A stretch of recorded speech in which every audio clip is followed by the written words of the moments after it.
The U.S. Food and Drug Administration reports that Ritalin causes liver cancer in lab animals.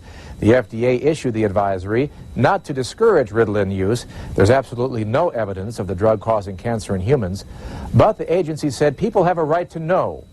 A Los Angeles doctor is worried about long-term side effects of medication for ADD and offers an alternative. Even the most fidgety youngster can be engaged by a fast-action arcade game. Somehow, doing homework just isn't as exciting. Eric Smith's attention deficit disorder showed up early. He struggled in school and found it close to impossible to sit down with a book. Usually I ended up playing with my light or doing something in my room, or I'd turn on the radio and then start singing and not do my homework. He just wasn't getting it, and it took us a while to figure out why he wasn't getting it. Not long after, Eric was taking Ritalin.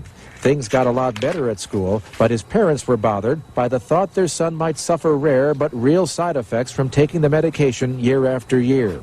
There was a list of them. He could have allergic reactions. I'd have to get the list. Ritalin's got quite a history behind it. It's like it's an amphetamine. The Smiths dropped the Ritalin in favor of a non-medical treatment they say has worked well for Eric. Over the past 3 years, about 500 ADD children have taken neurofeedback training at the Drake Institute of Los Angeles. It starts with a video game. By letting them play a highly stimulating video game first, where the brain doesn't really have to do anything to focus on it, and then shifting to neurofeedback, where the arousal system has to shift to a stronger level to concentrate, it teaches the brain greater flexibility. Do your best, okay? Okay. Over 3 to 5 months and 40 sessions, the children learn a form of mind over matter. By concentrating, they can change the pattern of their own brain waves displayed on the screen. Look at all that blue. See, that's when you're focusing best. Okay, now I want you to try to do that all by yourself. Excellent. You learn how to focus and concentrate and produce brain waves that reflect our brain is shifting to a faster speed rather than needing a drug to speed up the brain, because most of the drugs that are used for ADD are basically at speed. With practice, Velkoff says, the process becomes automatic. He claims success for 3 out of 4 patients. Our longest follow-up is 8 years. If you have attention deficit disorder and you're symptom-free for 3 months, 6 months, a year, you don't have attention deficit disorder any longer. I am very concerned about how many children are medicated so aggressively today for this disorder. And everything in my medical intuition tells me it's wrong. That we don't have long-term studies on the effectiveness and safety of these drugs.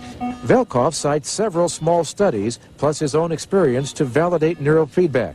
And while the practice is not widespread, he says there are qualified specialists scattered around the country. Yes. You see how they connected here?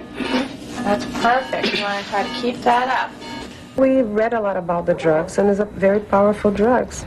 And we don't really want to get into medication if we have an alternative. First it was hard, but as you go, it gets easier and easier and easier.